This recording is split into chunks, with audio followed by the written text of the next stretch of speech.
कृष्णा। तो आप सभी भक्तों का हार्दिक स्वागत है आज के इस भगवद गीता सेशन में।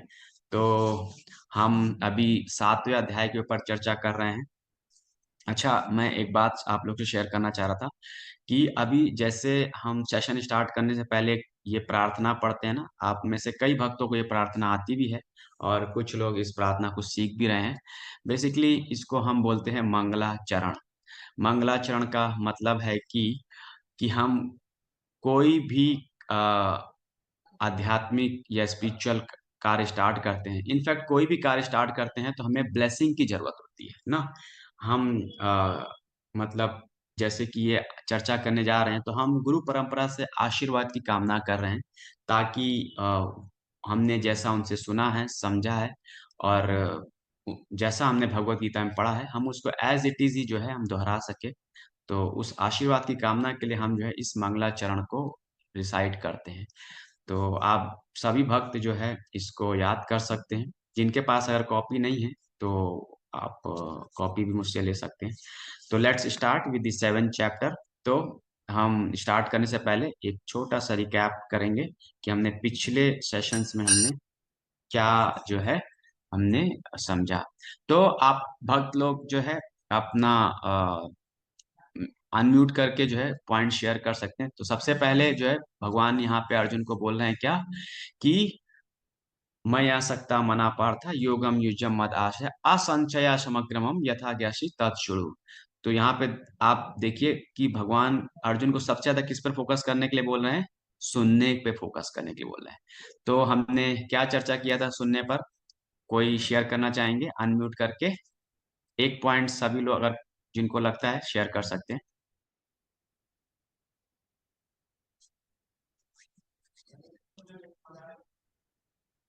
हरे कृष्णा। आवाज आ रही है मेरी आप सभी को? हरे कृष्णा प्रभु जी, दंडवत प्रणाम। हाँ जी प्रभु जी, आ रही है प्रभु जी आवाज।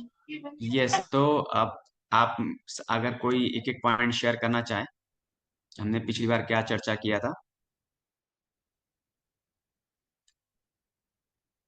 हरे कृष्ण प्रभु जी ने कहा हाँ कि जी। जो श्रद्धा से मुझे पूछता है वो सबसे बड़ा योगी है। मेरे भक्त का कभी नाश नहीं होता है। Okay, very nice. नेक्स्ट। यहाँ अम्बरीश महाराज की कहानी का वो आया था जब दुर्वासा ऋषि उनसे क्रोध में आ गए थे और उनको मारने के लिए एक राक्षस को उन्होंने पैदा किया था। तब उनके सुदर्शन चक्र ने ओके, उनको वेरी बचाया। Nice. Yes yes yes, thank you, बहुत अच्छा बताया। और कोई शेयर करना चाहेंगे?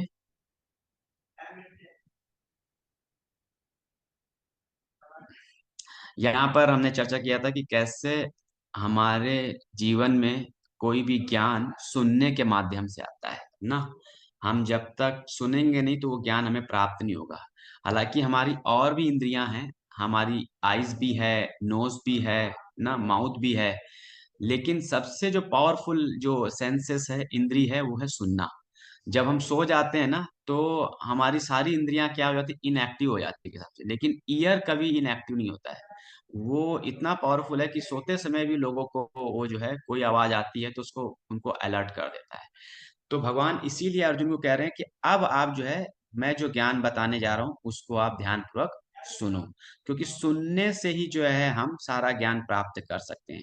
और जैसा कि हमने चर्चा किया था कि अगर हम जो है प्योर वाइब्रेशन अगर हम सुनते हैं, कृष्ण कथा सुनते हैं, तो जैसे ही वो हमारे कानों के माध्यम से हमारे हृदय में प्रवेश करता है तो हमारे हृदय को वो स्वच्छ करता है।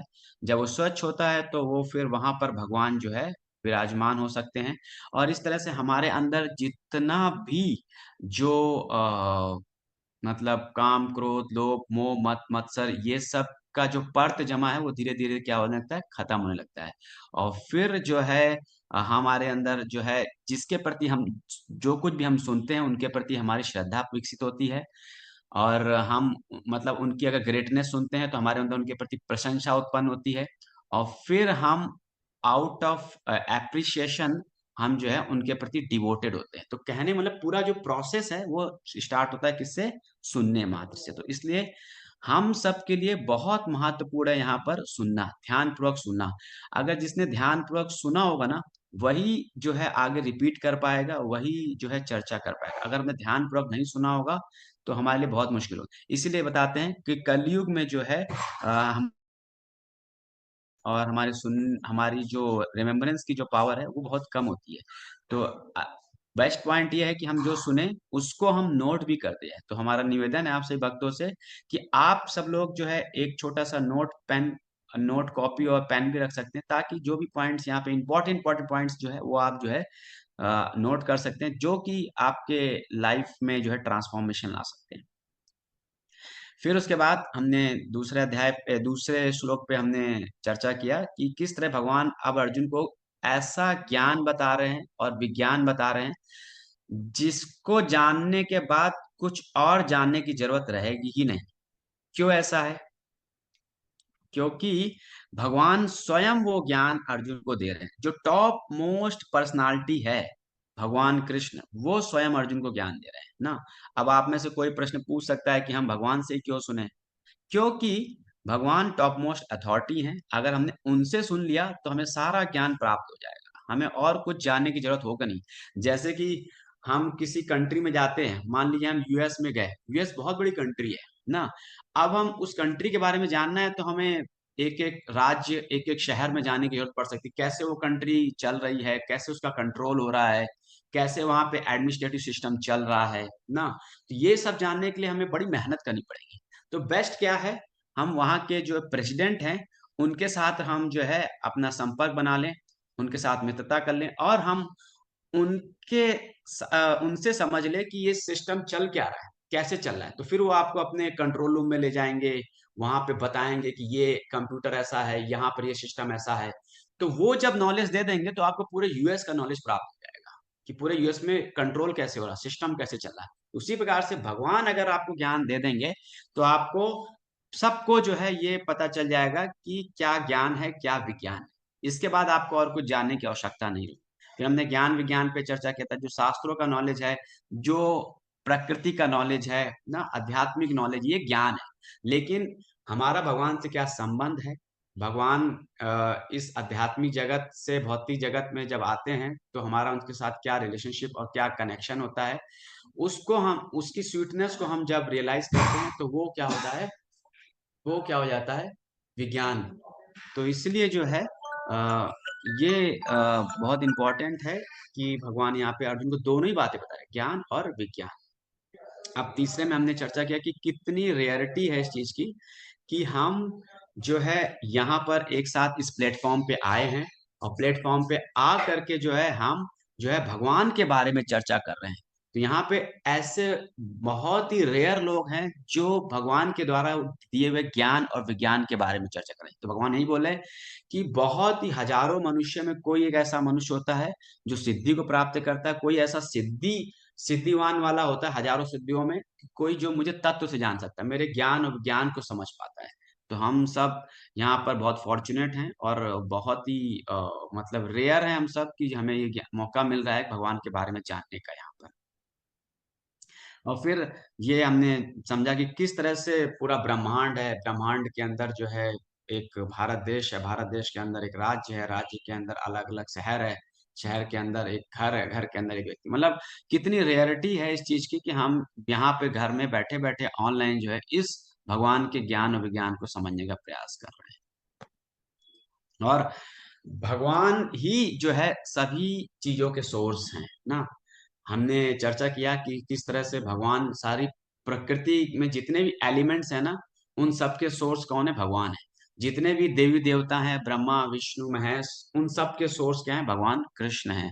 हम सारे जीवात्माओं के सोर्स क्या है, कृष्ण है ना। तो ये हमने चर्चा किया। फिर हमने चर्चा किया चौथे श्लोक पर कि किस तरह से जो है पांच जो एलिमेंट्स हैं, भूमि, जल, अग्नि, वायु और आकाश, ये भी क्या है, भगवान की शक्तियां हैं। और जो अहंकार है, बुद्धि है और जो मन है, वो भी क्या है, भगवान की शक्ति है। ये भगवान की क्या है, पराशक्ति है ना, अपरा शक्ति भगवान की। तो आप भगवान इसी में जो है आगे चर्चा करेंगे कि कैसे जो है अलग अलग इंद्रियां हैं वो भी भगवान की शक्तियां हैं ना।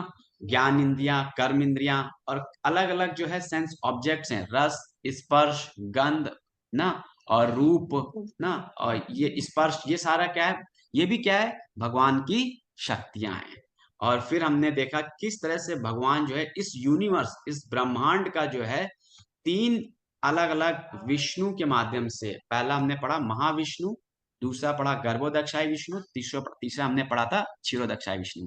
किस तरह से जो है इनके माध्यम से भगवान जो है पूरी सृष्टि को क्या करते हैं, संचालन करते हैं। तो जैसे महाविष्णु है, महाविष्णु के रोम रोम से, मतलब जैसे वो श्वास बाहर छोड़ते हैं ना, तो उनके रोम रोम से असंख्य ब्रह्मांड जो है उत्पत्ति होती है। और फिर गर्भोदक्षाई विष्णु हर ब्रह्मांड के अंदर क्या करते हैं, प्रवेश करते हैं। और फिर उसके बाद क्षीरोदक्षाई विष्णु क्या है, हर जीवात्मा में, हर एटम में जो है, कण कण में जो है प्रवेश करते हैं। तो इस प्रकार महाविष्णु क्या है, ऑमनीपोटेंट, मतलब वो सारे ब्रह्मांड की उत्पत्ति कर देते हैं। गर्भोदक्षाई क्या है, वो क्या है, ऑमनी प्रेजेंट, सब ब्रह्मांडों में वो जो है प्रेजेंट है। और क्षीरोदक्षाई विष्णु क्या है, ऑमनीसिएंट, वो हर जीवात्माओं के साथ में है, जानते हैं कि किसके मन में या कहाँ पे क्या हो रहा है, सब कुछ जानने वाले हैं। तो इस प्रकार से ये बहुत सारे असंख्य ब्रह्मांड जो है जब ये श्वास छोड़ते हैं तो प्रकट होते हैं।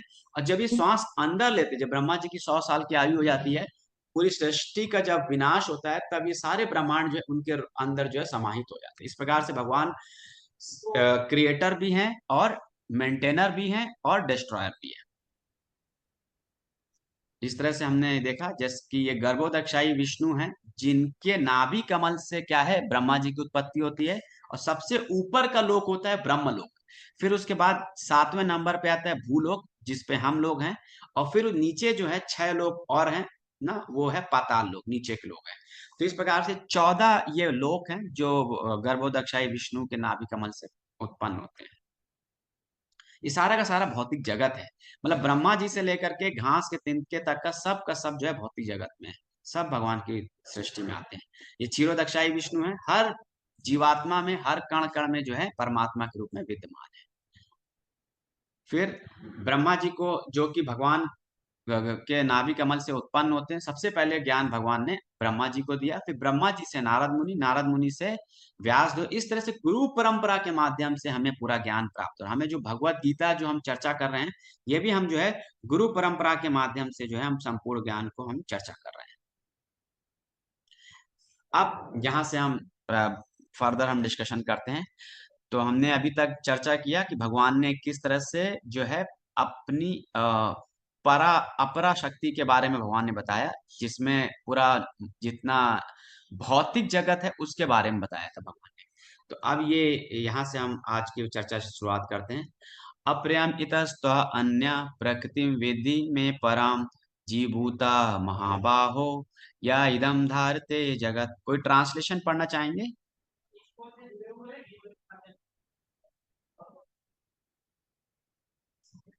यस, अनम्यूट करके पढ़े, बोलिए, अनम्यूट करके। हरे कृष्ण यस मैम, प्रभु जी। हाँ ट्रांसलेशन पढ़। Beside this, O mighty arm Archana, there is another superior energy of mind, which compromise the living entities who are exploiting the resources of the material inferior nature. Yes, तो भगवान ने अभी जो है भौतिक प्रकृति के बारे में बताया, लेकिन भौतिक प्रकृति क्या है, अनकॉन्सियस है, उसमें कोई एक्शन नहीं होता है। आप जिस मोबाइल से सुन रहे हैं, उस मोबाइल में कोई एक्शन अपने आप नहीं है, जब तक कोई स्पिरिचुअल एंटिटी का इंटरफेरेंस नहीं होता है। तो अब भगवान जो है अपनी स्पिरिचुअल जो शक्ति है उसके बारे में बता रहे हैं। तो वो स्पिरिचुअल शक्ति कौन है? जीवात्मा। हम सब जीवात्मा क्या है? भगवान की पराशक्ति है। तो और वो पराशक्ति ऐसी है कि वो पूरे भौतिक जगत में जो है फंक्शन करती है। ये भौतिक जगत में जो फंक्शनिंग हो रही है, वो सारी की सारी फंक्शनिंग जो है भगवान की जीवात्मा शक्ति है, जो पराशक्ति है, उसके माध्यम से ही हो रही है। तो यहाँ पर अब भगवान जो है इंफीरियर शक्ति और सुपीरियर शक्ति, दो शक्तियों के बारे में चर्चा करेंगे। तो यहाँ आप देख सकते हैं इस चार्ट में कि किस तरह से जो है यहाँ पर जो है इंफीरियर शक्ति और सुपीरियर शक्ति के बारे में बताया। तो यहाँ पर जो स्पिरिचुअल शक्ति है, मतलब आध्यात्मिक शक्ति है, वो है परा ना, और जो भौतिक शक्ति है वो है अपरा। तो आप क्लियरली समझ पा रहे हैं ना मैं क्या चर्चा कर रहा हूँ। यहाँ पे जो भौतिक शक्ति है जिसको अपरा बोलते हैं, वो पूरा पूरा जितना भौतिक ब्रह्मांड आप देखते हैं वो है ना। इसको बहिरंगा शक्ति बोलते हैं, एक्सटर्नल एनर्जी बोलते हैं। और जो स्पिरिचुअल एनर्जी है वो जो है दो भागों में है। एक है अंतरंगा शक्ति, भगवान की आंतरिक शक्ति है, और एक है भगवान की तटस्थ शक्ति, मार्जिनल शक्ति। तो हम जितने भी जीवात्मा है ना, वो भगवान की क्या है, तटस्थ शक्ति ना। और भगवान की जो अंतरंगा शक्ति है वो तीन भागों में है। वो भगवान की सांदिनी शक्ति, संवित शक्ति और आह्लादनी शक्ति। हालांकि ये जो तीन शक्तियां हैं इन पे हम आगे चर्चा कर लेंगे, लेकिन यहाँ पे अभी जो सब्जेक्ट मैटर भगवान बताना चाह रहे हैं वो बताना चाह रहे हैं कि मेरी एक पराशक्ति है और एक अपराशक्ति है। पराशक्ति में भौतिक अपराशक्ति में भौतिक जगत आता है, और पराशक्ति में हम सारे जीव आते हैं। और ये पूरा भौतिक जगत जो चल रहा है हम जीवात्मा के इंटरफ्रेंस की वजह से ही चल रहा है ना। फंक्शनिंग जो हो रहा है हम जीवात्माओं की वजह से ही हो रहा है। तो यहाँ पर जो है आप जो जो हम जीवात्मा हैं, हम क्या करते हैं कि इस भौतिक जगत को जो है हम अपना मान बैठते हैं। मतलब कि हमारे अंदर एक ऐसी भावना आ जाती है कि इस भौतिक जगत में जो कुछ भी है वो सब क्या है, मेरे लिए है, मेरे एंजॉयमेंट के लिए। तो ये प्रकार से उसके ऊपर जो है भौतिक आवरण आ जाता है। एक आध्यात्मिक शक्ति के ऊपर भौतिक आवरण आ जाता है, मतलब इन्फ्लुएंस आ जाता है। हमने जैसे पढ़ा था प्रकृति के तीन गुण ना, तो हर जीवात्मा के ऊपर वो प्रकृति के तीन गुणों का इन्फ्लुएंस आ जाता है। तो जब वो इन्फ्लुएंस आ जाता है तो वो अपना जो जीव, मतलब ऐसे ऐसे जीव है, ऐसे आत्मा है, उसको वो भूल जाता है।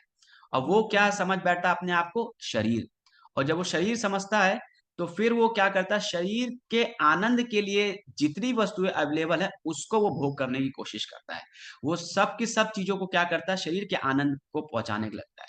लेकिन वो अपनी रियल एंटिटी है जो जीवात्मा है वो उसको क्या करता है, भूल चुका है ना। तो इसलिए ये जितने भी वैदिक शास्त्र दिए जाते हैं, भगवत गीता है, इसका मुख्य उद्देश्य यही है कि हम अपने सही जो है स्वरूप को या अपने सही अस्तित्व को जाने। अगर हम सही अस्तित्व को जान जाएंगे तो हम फिर इस भौतिक जगत से आसानी से निकल सकते हैं। अगर हम अपने अस्तित्व की नहीं जानेंगे तो हम क्या करेंगे, इस भौतिक जगत में फंसे, क्योंकि हम अपनी पहचान इस कहां से कर रहे हैं, इस भौतिक जगत से कर रहे हैं ना। हम बोलते हैं ना, ऐसे भी होते हैं ना लोग जो कहते हैं कि ये शरीर जब तक है तब तक सब कुछ है, उसके बाद क्या हो जाता है, सब शून्य हो जाता है। ऐसा नहीं है। उसके बाद जो है जीवात्मा किसी और शरीर में ट्रांसफर होती है, क्योंकि जो है आपके अंदर ही भोग करने की इच्छा है, इसलिए जो है वो जीवात्मा पुनः ही भौतिक जगत में आती है। लेकिन अगर कोई अपने स्वरूप को समझ चुका है, अपने अपने अपने आप को जान चुका है कि मैं आत्मा हूँ, शरीर नहीं हूँ, तो वो फिर जो है आसानी से जो है इस भौतिक जगत से मुक्त हो सकता है, क्योंकि वो अपना कनेक्शन जान पाता है कि मैं इस भौतिक जगत का नहीं हूँ, मैं कहाँ का हूँ, मैं आध्यात्मिक जगत का हूँ। तो इस प्रकार से हमने चर्चा किया प्रकृति के बारे में। अब लेकिन हमने यही बताया कि प्रकृति इंफीरियर क्यों है, क्योंकि वो अनकॉन्शियस है ना। उसमें कोई चेतना नहीं है। मोबाइल है या लैपटॉप है या टेबल है, उसमें कोई चेतना तो है नहीं ना। और क्योंकि ये जो जीवात्मा है वो अपना पहचान किससे करता है, शरीर से करता है। शरीर से करने की वजह से वो क्या सोचता है कि ये सारा का सारा जितना भौतिक जगत है उसको अपने शरीर से कनेक्ट करके वो उसको अपने एंजॉयमेंट में यूज करने का कोशिश करता है। लेकिन हाँ, वो जो जीवात्मा है वो क्या है, भगवान की सुपीरियर शक्ति है, क्योंकि उसके अंदर क्या है, एक एक एक्टिव पार्टिकल है, मतलब उसके अंदर कॉन्सियस है ना। इसीलिए जो है वो जो भी भौतिक चीजें हैं उसका शोषण कर पाता है, मतलब उसको जो है अपने भोग के लगाता है। तो इस प्रकार से जो पूरा का पूरा भौतिक जगत है उसकी फंक्शनिंग जो है इस जीवात्मा की वजह से ही हो रहा है। बिना जीवात्मा के इंटरफेरेंस से कुछ भी एक्शन नहीं हो सकता है। भौतिक जगत में कुछ भी हलचल बिना जीवात्मा के इंटरफेरेंस से नहीं हो सकता है। फिर उसके बाद भगवान बताते हैं, एतद् योनि भूतानि सर्वाणि इति उपधारया अहम कृत्स्ना जगतः प्रभवा प्रलयस्तथा। यस, कोई ट्रांसलेशन पढ़ना चाहेंगे, साइड में लिखा हुआ है।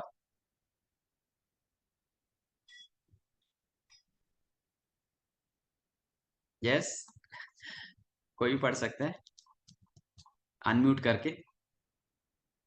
हरे कृष्णा प्रभु जी। यस, प्लीज पढ़िए। All created beings have their source in these two natures of all that is material and all that is spiritual. This world knows for certain that I am both the origin and the dissolution. Yes, तो अब भगवान ने चर्चा कर ली है कि क्या उनकी पराशक्ति है और क्या अपराशक्ति है ना। देखिए, भगवान क्या है? शक्तिमान। और जो उनकी शक्ति है, जैसे भगवान की पराशक्ति है और अपराशक्ति है ना। तो जो भगवान की भौतिक शक्ति है वो भगवान के नियंत्रण में चलती है, और जो पराशक्ति मतलब जो जीव शक्ति है वो भी भगवान के नियंत्रण में चलती है। लेकिन जीव शक्ति को थोड़ी सी जो भगवान ने इंडिपेंडेंस दी हुई है। अल्टीमेटली जो है शक्तिमान ही जो है शक्ति को कंट्रोल कर सकता है ना। हमारे अंदर भी शक्ति है, लेकिन हम एक लिमिटेड शक्ति है। लेकिन भगवान की शक्ति क्या है? सुपीरियर है। तो इसलिए जो है शक्तिमान जो है शक्ति को कंट्रोल करता है ना। मतलब शक्ति जो भी इस जगत में चल रही है, जो भी हो रहा है वो शक्तिमान के निर्देश पे ही हो रहा है। जैसे कि हमारी उंगली है, अब ये उंगली है तो इसका एक परछाई भी है। तो जब जैसे हम उंगली को मूव करेंगे तो उसकी परछाई भी क्या होगी? मूव होगी। ऐसा नहीं कि परछाई मूव हो जाएगी और उंगली मूव नहीं होगी ना। उसी प्रकार से भगवान की शक्ति जो है तभी एक्शन में आएगी जब जब भगवान का निर्देश होगा। जैसे कि कोई स्टूडेंट है ना, स्टूडेंट है तो वो स्टूडेंट जो है अगर उसने प्रिंसिपल की बात मानता है ना, अथॉरिटी की बात मानता है, तो फिर जो है वो मतलब आगे प्रोग्रेस कर पाता है ना। अदरवाइज अगर वो अथॉरिटी की बात नहीं मानता है तो प्रोग्रेस नहीं कर पाता। इसलिए एज ए जीवात्मा अगर हम भगवान द्वारा दिए हुए निर्देश का पालन करते हैं तो हम अपनी चेतना को एलिवेट कर पाते हैं, अन्यथा हम अपनी चेतना को एलिवेट नहीं कर पाते। तो यहाँ पे भगवान बता रहे हैं इस पूरे इस श्लोक में कि जितना भी हमने अभी आपको अपना शक्ति के बारे में चर्चा किया, भौतिक और आध्यात्मिक, वो सब के सब जो है मतलब जितनी भी चीजें आप पूरे भौतिक जगत में देख रहे हैं वो इन दोनों शक्तियों से ही निकले हुए हैं, इन दोनों शक्तियों के माध्यम से ही है। मतलब वो सारा जो कॉम्बिनेशन है वो भौतिक और आध्यात्मिक शक्तियों का ही कॉम्बिनेशन है। और भगवान बता रहे हैं कि मैं ही जो हूँ इसका सोर्स हूँ, और मैं ही जो हूँ इसको क्या करता हूँ? डिस्ट्रॉय भी करता हूँ, डिसॉल्व भी करता हूँ। तो यहाँ पर जो है भगवान बता रहे हैं कि मैटर और स्पिरिट इन दोनों से ही पूरा ब्रह्मांड है, और कुछ नहीं है। पूरा का पूरा संसार इसी से ही। और हम सब क्या, जैसे हम हैं, बॉडी भी है, भौतिक प्रकृति भी है, और हमारे अंदर जीव भी है। तो एक एक व्यक्ति क्या है? कॉम्बिनेशन है मैटर और स्पिरिट का ना। क्योंकि हमारे अंदर जीव शक्ति है, इसलिए हमारे अंदर 6 प्रकार के क्या होते हैं? ट्रांसफॉर्मेशन होते हैं। हमारा जन्म होता है, फिर हम ग्रोथ करते हैं, मतलब ग्रो करते हैं, फिर हम सस्टेन करते हैं, फिर हम बाई प्रोडक्ट्स पैदा करते हैं, फिर हम क्या होते हैं? ओल्ड होते हैं, और फिर हम डेथ हो जाती है। तो इस प्रकार से ये 6 ट्रांसफॉर्मेशन एक मटेरियल चीज में होती है बिकॉज ऑफ लिविंग बीइंग, जीवात्मा की वजह से होती है ना। और जितना भी मैंने जैसा बताया ना फंक्शंस हो रहा है इस भौतिक जगत में, वो जीवात्मा के इंटरफेरेंस की वजह से ही हो रहा है। बिना जीवात्मा के इंटरफेरेंस से कोई भी इस भौतिक जगत में फंक्शन नहीं हो सकता है। तो ये हमने जैसे बताया कि भगवान सभी चीजों के सोर्स भी हैं। महाविष्णु से अनंत ब्रह्मांड भी प्रकट हो रहे हैं जब वो श्वास छोड़ते हैं, और जब वो श्वास अंदर लेते हैं, जब डिसोल्यूशन होता है, तब जो है पूरे ब्रह्मांड का क्या होता है? मतलब पूरा ब्रह्मांड जो है डिस्ट्रॉय भी होता है, खत्म भी हो जाता है।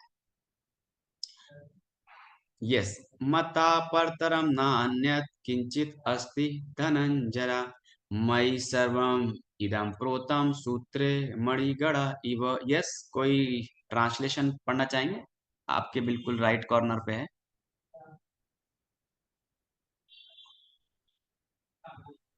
Hare Krishna Prabhuji, there is no ये truth superior ये to me. Everything rests ये upon me as pearls are strung on a thread. Yes, okay. तो यहाँ पे भगवान जो है अपनी सुपीरियरिटी के बारे में बता रहे हैं कि ये जितना भी भौतिक जगत है और आध्यात्मिक जगत है, ये इन सब से मतलब ये मेरे से ऊपर कोई भी नहीं है। देखिए जैसे कि हमने गले में मान लो माला पहनी हुई है ना, तो हमें क्या है, बाहर की मोतियां दिखाई दे रही है, लेकिन अंदर का जो धागा है वो हमें नहीं दिखाई दे रहा है। उसी प्रकार से हमें पूरा इस भौतिक जगत की मतलब इस पूरा नेचर दिखाई देता है ना। नेचर के पीछे कौन इसको कंट्रोल कर रहा है वो नहीं दिखाई देता। जैसे कि मानिए ट्रेन चल रही है ना, अब वो ट्रेन में आपको क्या दिखाई देता है, इंजन दिखाई देता है जो आगे भाग रहा है, और फिर उसके पीछे डब्बे दिखाई देते हैं ना। लेकिन उस इंजन को चलाने वाला एक व्यक्ति है जो कि उसके अंदर बैठा है, हमें दिखाई नहीं दे रहा है। उसी प्रकार से इस पूरे ब्रह्मांड को चलाने वाला, इस पूरी प्रकृति को चलाने वाला जो है परम पुरुष भगवान कृष्ण है, जो कि हमें इस धागे की तरह, ऊपर से मोतियां दिखाई दे रही लेकिन अंदर धागा नहीं दिखाई दे रहा, इस धागे की तरह हमें दिखाई नहीं दे रहा है। लेकिन भगवान बोले सूत्रे मणि गढ़ाए, मतलब सब कुछ मेरे में ही, मैंने ही सबको धारण करके रखा हूं और मेरे से ऊपर कुछ भी नहीं है। तो यहाँ पर जो है भगवान बताते हैं कि आई am the top most, I am everything, I am all in all ना।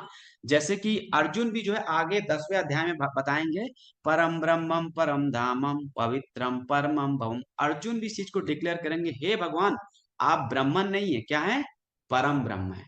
कई सारे लोग बोलते हैं ना कि हमारे ऊपर माया का आवरण है, जब ये आवरण हट जाएगा तो हम भी क्या बन जाएंगे, भगवान बन जाएंगे। लेकिन हमने इस पे चर्चा किया था कि भगवान की सही मायने में डेफिनेशन क्या होती है।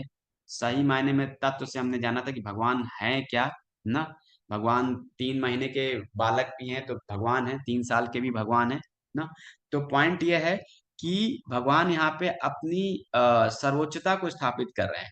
और ब्रह्म संहिता में भी ऐसा बताया जाता है, ईश्वरः परमा कृष्ण सच्चिदानंद विग्रह अनादि आदि कारण सर्व कारण कारणात्। तो सारे कारण के कारण, कॉज ऑफ ऑल कॉज क्या है, कृष्ण है। हमने जैसे पिछली बार चर्चा किया था कि कोई भी भौतिक वस्तु आप लेंगे वो 5 एलिमेंट से ही बना हुआ है ना। जैसे कि हमने चर्चा किया था कि टेबल है ना, टेबल किससे बना हुआ है, वुड से बना हुआ है ना। अब वुड कहाँ से निकल रहा है, धरती से उसका ऑरिजिन हो रहा है ना। तो इस प्रकार से धरती का ऑरिजिन क्या है, वो भगवान की भौतिक प्रकृति है वो। और भौतिक प्रकृति कौन कंट्रोल कर रहा है, भगवान कृष्ण कंट्रोल। इस प्रकार से हर चीज का कारण कौन है, भगवान कृष्ण है। और भगवान कृष्ण कारण भी है और उसके इफेक्ट भी है, शक्ति भी है और शक्तिमान भी है, कॉन्सियस भी हैं अनकॉन्सियस भी हैं। कॉन्सियस मतलब जो उनकी पराशक्ति है, अनकॉन्सियस जो उनकी अपराशक्ति है ना।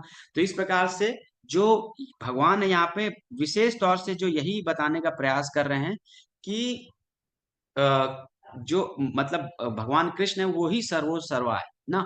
हमने कई लोग हम सुनते हैं ना, वो क्या बोलते हैं कि भगवान साकार हैं, और कई लोग बोलते हैं भगवान क्या है, निराकार है। आप लोग के हिसाब से क्या है, भगवान साकार है कि निराकार है, क्या लगता है? यस, कोई उत्तर देना चाहेंगे अनम्यूट करके? जी प्रभु जी, साकार है, बिल्कुल साकार है। भगवान क्या साकार है? निराकार साकार है, निराकार कोई साकार चीज को कैसे बना सकते हैं? हाँ, निराकार कोई साकार चीज को कैसे बना सकते, बहुत सही लॉजिक दिया आपने ना। और कोई बताना चाहेंगे? वो दोनों ही हैं। हाँ, ये भी सही बात है, वो दोनों ही है, वो साकार भी है निराकार भी है, ये भी ठीक बात है। यस, और कोई? बिल्कुल सही ऐड किया आपने। वो दोनों प्रभु जी एक ही हैं, कोई फर्क नहीं है उन दोनों में। ओके। प्रभु जी, वेरी नाइस। प्रभु जी हाँ निराकार का हाँ मतलब तो ये होगा ना जिससे सारे आकार निकले हैं मेरे ख्याल से तो, क्योंकि हिंदी के हिसाब से तो साकार का अनाकार हुआ ना, मतलब जिसका कोई आकार ना हो। बट निराकार का मतलब तो ये होना चाहिए ना जिससे सारे आकार निकले हैं। हाँ, लेकिन जिससे सारे आकार निकले वो निराकार कैसे हो सकता है? जिसके सारे पिता हैं वो मतलब पिता का स्वरूप है, और वो परम पिता और बिना स्वरूप के कैसे हो सकते हैं? ये भी एक प्रश्न है ना। तो पॉइंट ये है कि भगवान जो है सब जगह व्याप्त हैं एज ए निराकार रूप में। लेकिन हाँ, भगवान का जो है साकार रूप भी होता है। हाँ, भगवान का कोई भौतिक आकार नहीं होता है। बहुत सारे लोग क्या होते हैं, सोचते हैं कि भगवान के दर्शन तो हो नहीं रहे हैं, भगवान हमें दिख तो रहे नहीं है, तो भगवान क्या है, निराकार है। हम भगवान को इन भौतिक आंखों से नहीं देख सकते, हमें अपने आंखों को क्या करना है, आध्यात्मिक बनाना है, तभी हम भगवान को देख सकते हैं ना। तो हम यहाँ पे जो है भगवान को निराकार नहीं कह सकते, भगवान को साकार ही कहेंगे, क्योंकि भगवान का आध्यात्मिक रूप है, भौतिक रूप तो है ही नहीं भगवान का कोई। आप समझ रहे हैं? तो इसलिए, लेकिन हाँ, भगवान सब जगह व्याप्त हैं। कई सारे स्पिरिचुअलिस्ट हैं, भगवान को डायरेक्ट नहीं परसीव करते हैं, भगवान की शक्तियों के रूप में परसीव करते हैं। जैसे कि ये भगवान की 5 शक्तियां हैं ना, अर्थ, वाटर, ईथर, एयर, फायर, तो ये भगवान की शक्तियां हैं। तो भगवान का उपस्थिति इन शक्तियों के माध्यम से करते हैं, इसलिए वो उनको क्या बोलते हैं, निराकार बोलते हैं। लेकिन सही मायने में भगवान क्या है, साकार है ना। साकार से ही साकार की उत्पत्ति हो सकती है। अब हम मान ले बाई प्रोडक्ट, अगर बच्चे किसी की संतान होती है तो हम साकार है, तो हमारी संतान भी क्या साकार ही है। अब हम अगर अपना रूट देखें तो हमारा रूट क्या है, ब्रह्मा जी, ब्रह्मा जी से ही पूरी सृष्टि आ रही। अब ब्रह्मा जी का साकार रूप है। अब पूरी सृष्टि का मतलब जो उत्पत्ति हो रही है साकार के माध्यम से ही हो रही, तो जो परम पिता है वो निराकार कैसे हो सकते हैं। तो ये एक मतलब जो है बहुत इंपॉर्टेंट सब्जेक्ट मैटर है कि हमें इस चीज को समझने के लिए कि किस तरह से जो है भगवान भी क्या है, साकार है। हाँ, उनके कई सारे नाम है। कभी कभी लोगों को ये भी एक कंफ्यूजन आता है, भगवान का नाम क्या है। भगवान का नाम जो है उनके क्रियाओं के माध्यम से, उनके जो एक्शन है उसके हिसाब से उनके नाम भी है। मतलब भगवान के लाखों नाम है, ऐसा नहीं है। लेकिन यह है कि हर भक्त का भगवान का किसी न किसी रूप से अटैचमेंट होता है। किसी का राम भगवान से अटैचमेंट होता है तो वो राम के स्वरूप को समझता है, किसी कृष्ण से अटैचमेंट होता है, किसी का नरसिंह भगवान से अटैचमेंट होता है। तो भक्तों का अलग अलग, भक्तों का अलग अलग अटैचमेंट होता है, इसलिए वो अलग अलग नाम से भगवान को जो है पुकारते हैं, उनके नाम का जप करते हैं। तो इस प्रकार से भगवान ने अपनी सारी शक्तियों के बारे में बता दिया। इन सारी शक्तियों के बारे में ज्ञान देने का पीछे क्या उद्देश्य है, भगवान ने एक हिसाब से अपनी मतलब बता दिया कि इस संसार में जो कुछ भी है उसका सोर्स मैं ही हूँ ना। ये भगवान ने अर्जुन को परम ज्ञान दे दिया। और इसके पीछे मेन उद्देश्य क्या है कि जब हम ज्ञान जानते हैं तो हमारे अंदर क्या एप्रिसिएशन डेवलप होता है। जब एप्रिसिएशन डेवलप होता है तो हम क्या करते हैं, हमारे अंदर एक कुछ भावना आती है कि हाँ, वो व्यक्ति जैसा मुझे बोलेगा मैं वैसा करूंगा। मतलब हमारे अंदर एक सरेंडर की भावना आती है, नहीं। तो यहाँ पर हमारा मुख्य उद्देश्य यह है इस ज्ञान को प्राप्त करने का कि हम कैसे भगवान के प्रति अपना शरणागति बढ़ाएं, कैसे हम भगवान के प्रति अपने प्रेम को डेवलप करें। तो इसी प्रकार से जब हम ज्ञान लेते हैं और विज्ञान भी लेते हैं, तब जाके हमारे अंदर भक्ति पैदा होती है। तो नॉलेज क्या है, ज्ञान, और लव क्या है, विज्ञान। तो ज्ञान और विज्ञान से ही जो है डिवोशन पैदा होता है। तो ये बहुत इंपॉर्टेंट है। भगवान ने इसलिए अर्जुन को सबसे पहले ज्ञान और विज्ञान के बारे में बताया। अब ये जो सेक्शन है जो अभी हम चर्चा करने वाले, बहुत ही महत्वपूर्ण सेक्शन है। जैसा कि हम यहाँ पे अभी चर्चा किया ना कि आकार और साकार और निराकार। तो अब ये एक ऐसा सेक्शन है जिसमें भगवान अपनी अलग अलग शक्तियों में कैसे हम उनको रियलाइज करें, उनको जाने समझें, कैसे उनकी उपस्थिति को महसूस करें, उसके बारे में जो है अब ये चर्चा होगी। और हम जो कुछ भी परसीव करते हैं इस भौतिक जगत में, हम हर एक को जो है भगवान कृष्ण से कनेक्ट करके देख सकते हैं। तो ये बहुत ही इंपॉर्टेंट सेक्शन है, इसको हम बहुत ही अच्छे से समझने का प्रयास करेंगे, क्योंकि इस सेक्शन को अगर हम समझ लेंगे तो हमारे लिए कृष्ण का रिमेम्बरेंस, कृष्ण को याद करना, भगवान को याद करना जो है बहुत ही सरल हो जाएगा। और बहुत ही मतलब हर समय हम जो है भगवान की उपस्थिति को महसूस कर सकते हैं। रसोआमाप्सु कौन्तेया प्रभा अस्मि शशि सूर्यो प्रणवा सर्व वेदेशु शब्द के पौरुषम मनुषा। तो यहाँ पर भगवान बताते हैं रसो अहम अप्सु, मतलब अप्सु मतलब जल, जल का जो टेस्ट है ना, वो भगवान बता रहे हैं मैं हूं, I am the taste of water. देखिए अभी तक भगवान ने क्या चर्चा किया था, भगवान ने चर्चा किया था कि I am the source of everything, I am the cause of everything, मैं सभी कारणों का कारण हूं। आप भगवान बोल रहे हैं कि मैं जो हूं, I M essence of everything. अब भगवान ने बताया कि ये जो जल है मेरी शक्ति है, इट इज ट्रू। लेकिन अब ये जो जल है, जल के अंदर अगर टेस्ट है, वो क्या है, भगवान कृष्ण है।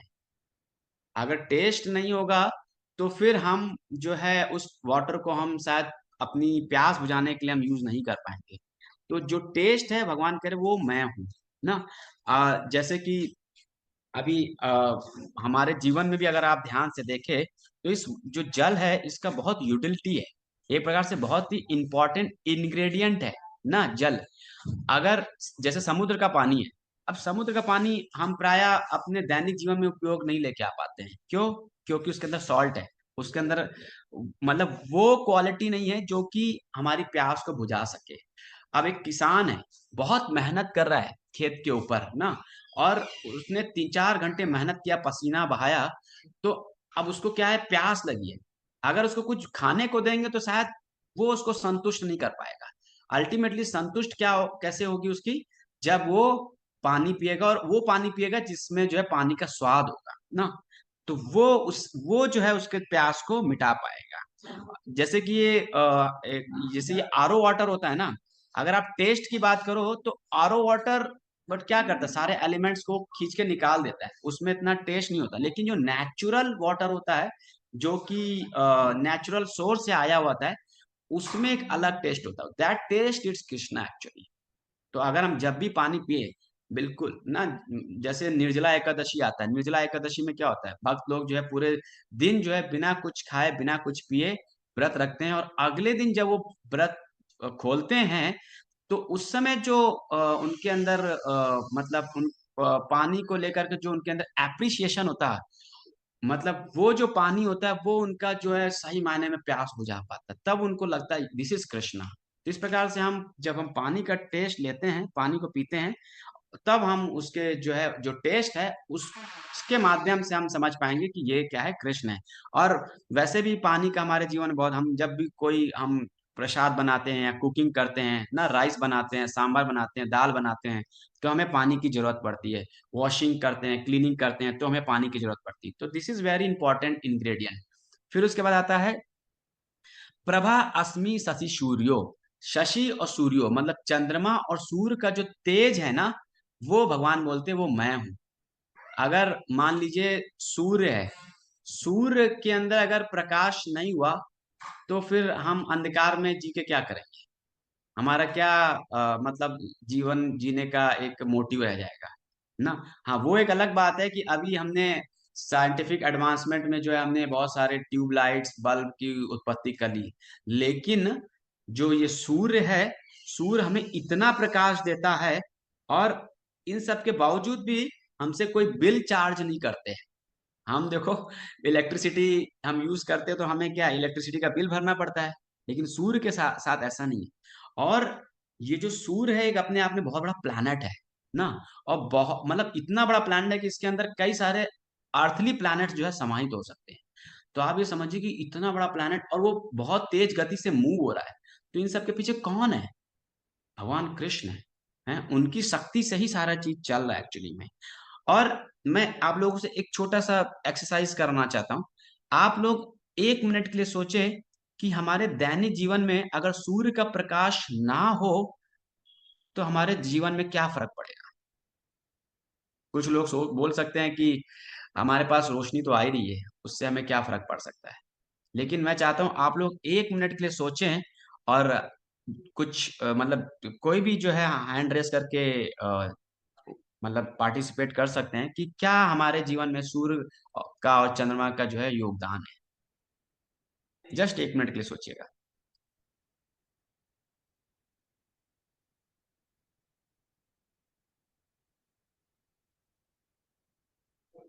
यस माता जी, अनम्यूट हरे करके बोल कृष्णा सकते हैं। प्रभु जी। हाँ जी। हाँ जी, हाँ। तो ये सूर्य से ही ऊर्जा आती है। हाँ।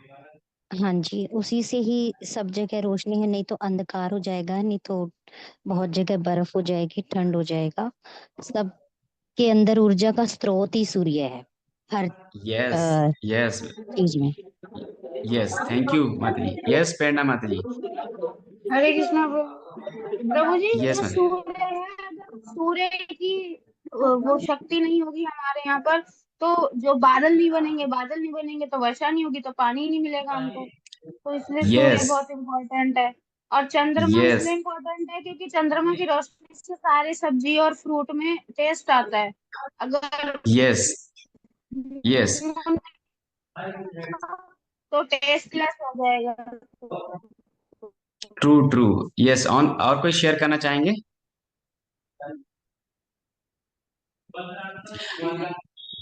जितने भी पेड़ पौधे हैं ना, उनके अंदर जो ग्रीनरी होती है ना, क्लोरोफिल ना, वो भी कहाँ से उत्पन्न होता है? वो सूर्य की रोशनी से ही उत्पन्न होता है। अगर सूर्य की रोशनी नहीं होगी तो फिर पेड़ पौधे प्रोग्रेस ही नहीं कर पाएंगे। हमने पढ़ा भी ना कि जो पेड़ पौधे हैं उनका जो वो अपना भोजन बनाते हैं वो सूर्य के प्रकाश में बनाते हैं। अगर वो फल फूल की उत्पत्ति मतलब नहीं कर पाएंगे अगर सूरज नहीं होगा तो। सूरज मतलब हमारे जीवन में बहुत ही इंपॉर्टेंट है। और कई सारी अभी अभी तो हम बहुत सारा इलेक्ट्रिसिटी भी जनरेट करते हैं। वो कैसे जनरेट करते हैं? सोलर एनर्जी से ही हम जनरेट करते हैं। इसी प्रकार से जो चंद्रमा है ना, चंद्रमा के माध्यम से जो जितने भी पेड़ पौधों में जितने भी फल फूल होते हैं उनके अंदर जो जूस होता है ना, वो उसकी सप्लाई क्या होती है? चंद्रमा के माध्यम से होती है ना। 15वें अध्याय में भगवान बताते हैं कि ये जितना भी जितनी भी सब्जियां हैं, जितने भी फल हैं, उनके अंदर जो टेस्ट है, जो जूस है, वो चंद्रमा की रोशनी में ही डेवलप होते हैं। अदरवाइज ये डेवलप नहीं हो सकते हैं। अल्टीमेटली देखिए, हमने अभी साइंस ने बहुत टेक्नोलॉजिकली बहुत एडवांसमेंट किया है। अभी हमारे पास गैजेट्स हैं ना, इलेक्ट्रॉनिक्स के बहुत सारे आइटम्स हैं। इन सब होने के बावजूद भी हमें कहीं ना कहीं अपने जीवन या अपने अस्तित्व को चलाने के लिए, बचाने के लिए हमें भोजन या फूड की जरूरत पड़ती है। तो टेक्नोलॉजी एडवांसमेंट से हमने जो है बहुत सारे इलेक्ट्रॉनिक गैजेट्स या एरोप्लेन या बहुत सारे सिस्टम्स तो बना दिए हैं, लेकिन अल्टीमेटली अपने अस्तित्व के लिए हमें किन पर निर्भर होना है? जो भगवान हमें अनाज दे रहे हैं, जो फल फ्रूट्स दे रहे हैं। और ये सब कहाँ से हमें प्राप्त हो रहा है? भगवान की जो शक्ति है, सूर्य और चंद्रमा, इनके माध्यम से प्राप्त हो रहा है। तो जो अल्टीमेट जो हमें इंग्रेडिएंट प्राप्त हो रहा है अपने जीवन को चलाने के लिए, वो हमें साइंस और एडवांसमेंट टेक्नोलॉजी से नहीं प्राप्त हो रहा है। वो हमें प्राप्त हो रहा है सूर्य और चंद्रमा से प्राप्त हो रहा है। और ये सूर्य और चंद्रमा में जो भी रोशनी है वो भगवान कृष्ण से ही वो प्राप्त हो रही है। फिर उसके बाद आता है प्रणवा सर्व वेदेशु ना, ये हमने चर्चा किया, ये हमने इसके ऊपर भी चर्चा किया, चंद्रमा के ऊपर।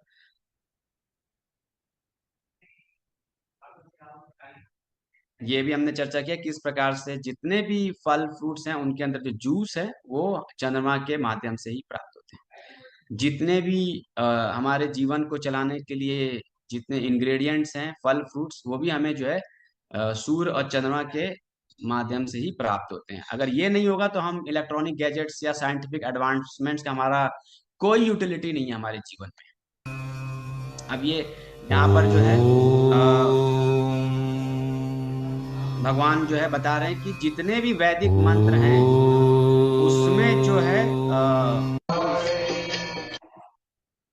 हाँ, जितने भी वैदिक मंत्र हैं उसमें सब वैदिक मंत्रों में ओम जो शब्द है वो जो है मैं ही हूँ।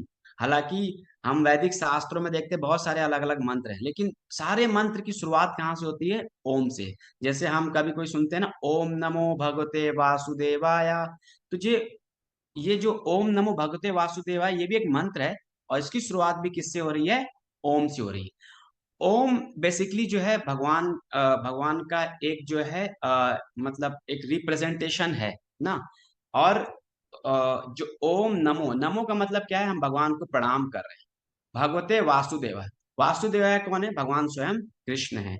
तो इस प्रकार से जो ये जो पूरा ओम नमो भगवते वासुदेवाय जो ओम है, ये सारे सारे वेदों का जो है मुख्य मेन जो है मेन ध्वनि है। और ये कौन है? भगवान कृष्ण का ही रिप्रेजेंटेशन है। और इस पूरे जितनी भी हम ध्वनियां सुनते हैं उन सब का जो वाइब्रेशन और ये उन सब का जो मतलब एक जगह से दूसरी जगह तक मूवमेंट होता है ना, वो किसके माध्यम से होता है? वो आकाश के माध्यम से होता है। तो वो भी क्या है? भगवान बोल रहे हैं वो भी मैं हूं। और जितनी भी शक्तियां हैं ना, भगवान बोल रहे हैं कि वो सब मैं हूं। मतलब पौरुषम नशा, जितने भी पुरुषों के अंदर जितना भी बल है वो भी भगवान बोल रहे हैं मैं। कहने का मतलब यह है कि अलग अलग रिप्रेजेंटेशंस को आप देख करके वहां पर जो है भगवान की उपस्थिति या भगवान का स्मरण आप आसानी से कर सकते हैं। जब आप जो है जल को पीते हैं तो उसकी जो प्यास होती है उसमें हम भगवान का स्मरण करते हैं। जब सूर्य और चंद्रमा को देखते हैं भगवान का स्मरण करते हैं, शक्ति को देखते हैं भगवान का स्मरण करते हैं। तो ये सारे माध्यम है जिनके माध्यम से जो है हम भगवान का स्मरण कर सकते हैं।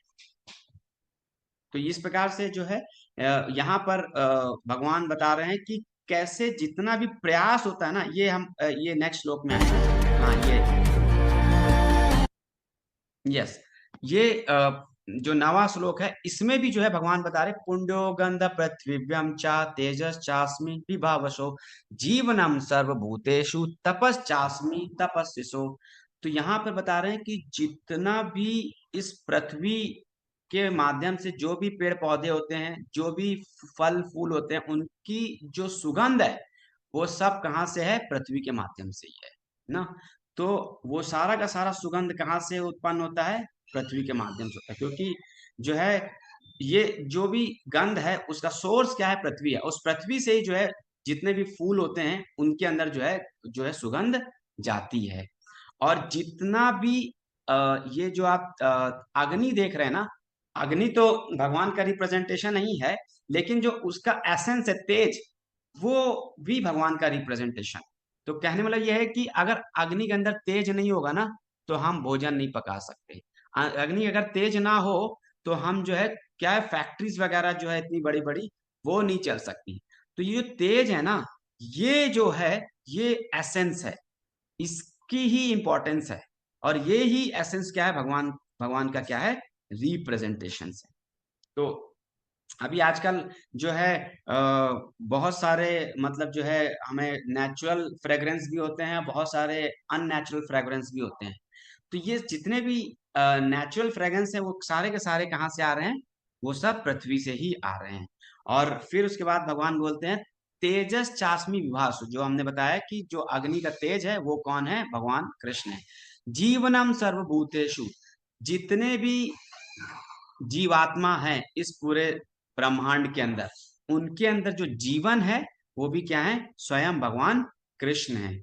और जितने भी तपस्वी लोग हैं उनकी जो तपस्या का जो बल है वो कौन है? भगवान कृष्ण। तो इस प्रकार से ये जो 4 पॉइंट है, 4 एसेंस बता रहे हैं ना, पृथ्वी की जो गंध है, अग्नि की जो तेज है, और जो तपस्वी का जो तप है ना, और उसके अलावा जो है जितने भी जीव आत्मा है उनका जो जीवन है वो कौन है? वो भगवान कृष्ण है। वो सारा का सारा रिप्रेजेंटेशन कौन है? भगवान कृष्ण है। ये हमने चर्चा किया। और हाँ, ये जो हमारे अंदर शरीर मतलब अग्नि का हमारे भौतिक जीवन में मतलब हमारे दैनिक जीवन में तो यूटिलिटी है ही है। इसके अलावा जो भी हम भोजन खाते हैं ना, उसको पचाने के लिए जो अग्नि की जरूरत होती है उसको हम जठर अग्नि बोलते हैं ना। हम वैश्वानरो भूत्वा प्राणी नाम देहम आश्रा। तो भगवान वैश्वानल जो है अग्नि के रूप में हमारे मतलब पेट में भी हैं, और जो भी हम भोजन खाते हैं उसको पचाने का काम भी वही अग्नि करती है। तो एक प्रकार से अगर हम देखें तो भगवान हमें अनाज भी दे रहे हैं, वर्षा भी दे रहे हैं, कुकिंग करने के लिए जल भी दे रहे हैं, अग्नि भी दे रहे हैं, और बस उसको पचाने के लिए भी जो अग्नि है वो भी भगवान ही है ना। तो अल्टीमेटली हम कर ही क्या रहे हैं? हम बस उसको भोजन को हम ग्रहण कर रहे हैं, बाकी सारा कार्य तो भगवान कर रहे हैं, नहीं है? इस प्रकार से जो है ये जितने भी मतलब अग्नि, जितनी भी अग्नि है उनका जो तेज है उसका रिप्रेजेंटेशन कौन है? भगवान कृष्ण है। और जितने भी जीवात्माएं हैं, बहुत सारी जीवात्माएं हैं, वो सारे के सारे उनके जो अंदर जीव है, आत्मा है, वो भगवान कृष्ण है।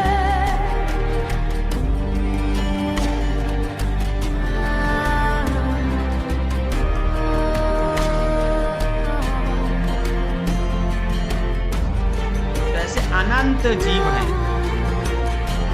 और उनके अंदर जो अनंत जीव के अंदर जो उनके अंदर जो जीवन है वो भगवान कृष्ण है।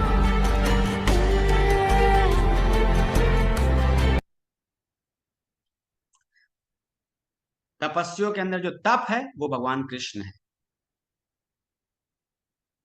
10वां श्लोक, बीजमाम सर्वभूतानां विधि पार्थम सनातनम बुद्धि बुद्धिमतामस्मि तेजस तेजस्विनाम अहम। तो यहाँ पे हम देख रहे हैं ना कितने प्रकार की जीवात्माएं हैं, कितनी प्रकार की योनियां हैं, 84 लाख योनियां हैं। और हर योनि के लिए जो सीड है, जो बीज है, वो क्या है, भगवान कृष्ण ही उनको दे रहे हैं। तो ये अलग अलग, मतलब हम उनको केवल योनियों को गिन सकते हैं, लेकिन कितनी जीवात्माएं हैं हम उनको गिन नहीं सकते। लेकिन हर योनि का जो बीज है वो जो है वो कृष्ण है। अब जैसे कि अभी गाय है ना, तो अभी बहुत सारी गाय की बहुत सारी स्पेसीज थी, और बहुत सारी स्पेसीज जो है अभी खत्म भी हो गई है, मतलब वो बीज खत्म हो गए हैं। जब वो कृष्ण पुनः वो बीज को देंगे, पुनः उस गाय, मतलब एक नस्ल होती बेसिकली, वो उस नस्ल की गाय फिर से उत्पन्न हो पाएगी। तो इस प्रकार से जितने भी जीवात्माएं हैं उनका जो बीज है, 84 लाख योनियां हैं, वो सब का सब बीज जो है भगवान कृष्ण से ही है। और भगवान बता रहे हैं कि बुद्धि बुद्धिमतामस्मि ना, मतलब कि जितनी भी हमारे हमारे अंदर जितनी भी इंटेलिजेंस है ना, उस इंटेलिजेंस का सोर्स क्या है, भगवान कृष्ण है। जैसे कि न्यूटन ने जो है पता किया था कि क्या लॉ निकाल दिया था, लॉ ऑफ ग्रेविटी। तो न्यूटन ने बड़ा अच्छा मतलब जो है लॉ दिया, न्यूटन को लोग अप्रिशिएट कर रहे हैं, लेकिन न्यूटन को जो बुद्धि देने वाले भगवान कृष्ण है उसको कोई नहीं देख पा रहा है। हमें एक्चुअली में किसको अप्रिशिएट करना चाहिए, भगवान को अप्रिशिएट करना चाहिए। बहुत लोगों को नोबेल प्राइज मिलता है ना उनके कार्यों के लिए, लेकिन उसके लिए जो बुद्धि इंटेलिजेंस दी जाती है वो भगवान के द्वारा। तो हमें नोबेल प्राइज भगवान को देना चाहिए, भगवान को अप्रिशिएट करना चाहिए। तो इस प्रकार से भगवान बता रहे हैं कि जो भी बुद्धि है वो क्या है, वो मेरे द्वारा ही है। और जितना भी तेज है, शक्ति है, वो सब का सब शक्ति क्या है, भगवान से ही प्राप्त हो रहा है। मतलब कहने मतलब कि जीवन के किसी भी एस्पेक्ट में आप कुछ भी अगर आप देखते हैं, उस सबका जो रिप्रेजेंटेशन है वो भगवान कृष्ण है। फिर यहाँ पे आता है बलम बलवताम चा अहम काम राग विवर्जितम धर्मो वृद्धो भूतेषु कामो अस्मि भरतर्षभ। ये बहुत इंपॉर्टेंट श्लोक है। अब देखिए, जैसा कि हमने चौथे अध्याय में पढ़ा था ना, भगवान अपना जो भी वैदिक ज्ञान है वो किनको ट्रांसफर कर रहे हैं, जितने भी सेंटली किंग है, राज ऋषि हैं, उनको वो ट्रांसफर कर रहे हैं। क्यों? क्योंकि वो राज ऋषि इन वैदिक नॉलेज के माध्यम से जो भी उनके पास शक्ति है, वो शक्ति जो है वो क्या करेंगे, जो भगवान के अन्य जीव हैं उसको प्रोटेक्ट करने में लगाएंगे।